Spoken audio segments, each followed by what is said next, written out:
2010, we'll be releasing the Xone DX. The Xone DX is the collaboration between Alan and Heath and Serato, and it's a 4-channel itch controller. Basically, there are 3 functions that make this different to all the other itch controllers out there.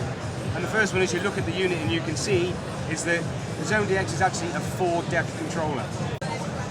So we have 4 channel strips laid out as you would like to see a traditional mixer. We also in Serato now have effects units.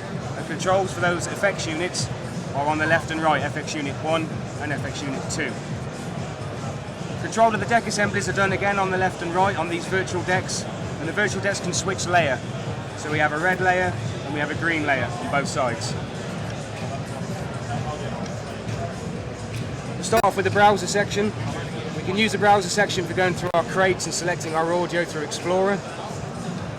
Once we've selected the track we want, we hit the load button and that drags it into the deck.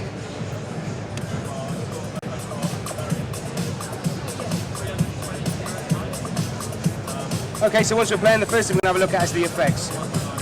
In my effects unit here, hit my select effects button, scroll around to the effect that I want, arm it.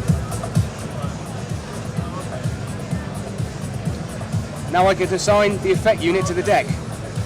So I'm using effect unit 1. I can assign both units to one deck, I can assign both of them to all of the decks or any combination of. So once I'm actually set, turn my effect unit on, modify the control parameters.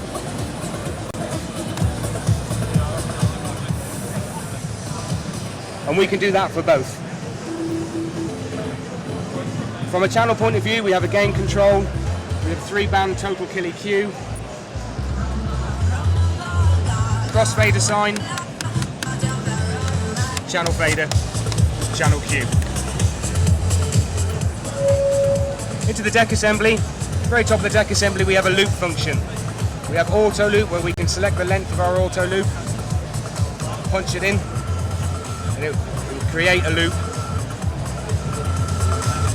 We can hot swap the length of the loop.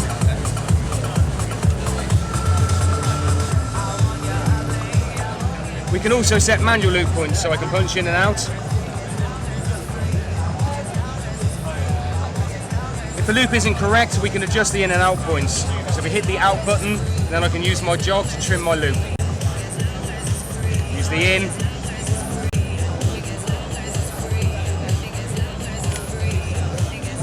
And we can trim our loops up doing that. We've also got, we can store loops and we can go through our slots to select the loops if we want to recall them. Other functions we've got, we have the sensor function. If you're broadcasting and there's language in a track, we can hit the sensor, it reverses. When we release, it goes to the point in the track where it would have been if we hadn't actually pressed the sensor function. That way you can edit out the language. We can also reverse the deck. We can put it into a loop. We can reverse the loop.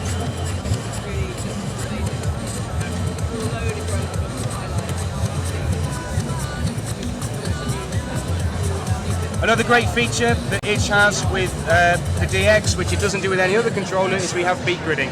Because we've got beat gridding, we've got auto tempo and sync functions where we can sync to a master clock, lock all of our tracks in. Key lock and chords features allowing us to do pitch bend without altering the actual key of the material that we're playing. And we've got adjust, set and clear, which we can use for setting manual grid points, clearing grid points and adjusting the position of the grid points within the track. Onto the deck, we have our layer button and our load button. We have a pitch encoder, a dual resolution pitch encoder.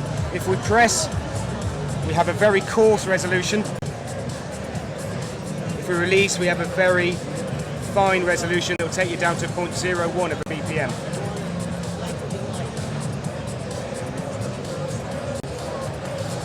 Standard cue play features, set a cue point, we can audition from the cue points and then play.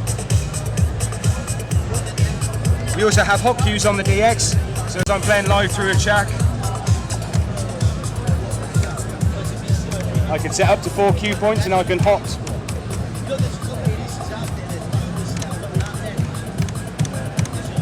Hot switch to any of the hot cues, easily clear them, using the shift function. All these parameters apply to all of the decks. Headphone output level is analog. It's got a very, very high gain circuitry, which is necessary in clubs. We have a microphone input on the front.